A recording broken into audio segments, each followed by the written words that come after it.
We still remember the trauma of conflicts on displacement from 20 years, and now this another war has come crashing down on us, forcing us to flee our homes once again and losing family members, including my own uncle, who was killed only a week ago.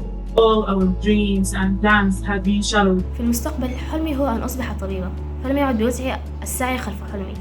And the other aspect is an addition to emotion, and I mean depression and anxiety, because this war took too long and we are losing hope. How can we build the future in this situation? No schools, which mean no study, no education, no medical service. We lost our schools that carry our memories, and most importantly, we lost our child.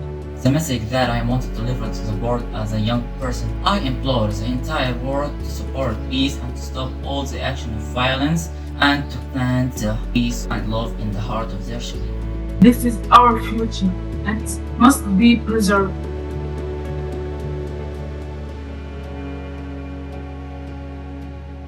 Let's be clear.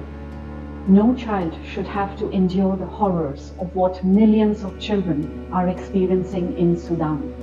8 months since this devastating war, lives are lost, rights are being severely violated, hopes and dreams are shattered, and trauma is ingrained in the bodies and minds of children. 14 million children are in desperate need of humanitarian assistance. Over 3 million kids have been forced to flee their homes, making Sudan the world's largest child displacement crisis. 19 million kids of school-going age are not in classrooms, pushing Sudan to the brink of becoming one of the world's worst education crises. Today, I am speaking from Kosti in the White Nile state, where our teams on the ground are delivering programs for tens of thousands of children, vaccinating them against life-threatening diseases such as measles and polio, screening and treating children suffering from severe acute malnutrition, and fighting the spread of the cholera outbreak. Kosti happens to be one of our largest supply hubs, aiming to provide life-saving services to 5 million children trapped in the Darfur. Having myself traveled to many states since the onset of the war in Sudan, and having heard over and over again two harrowing and bone-chilling stories from girls and boys, I have 2 messages to underscore. First, we need sustained humanitarian ceasefire. Sudan has not seen it since the war started.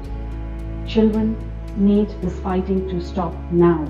They need peace so that Sudan can avert a generational catastrophe.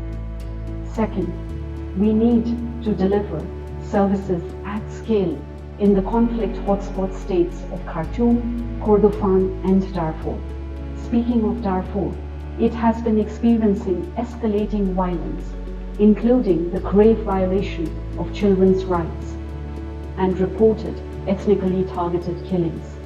We need to do everything we can to stop this, so that history is not repeating itself. That would be a stain on humanity.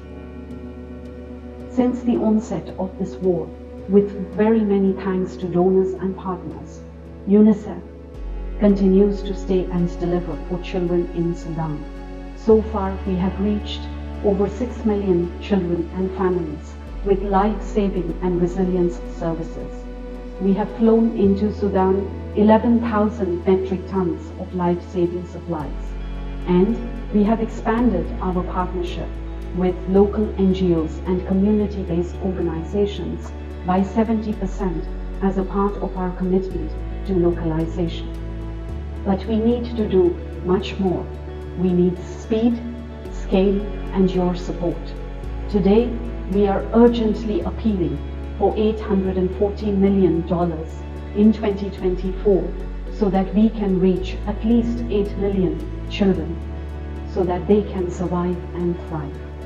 On behalf of the children in Sudan, please do not let Sudan become a forgotten crisis.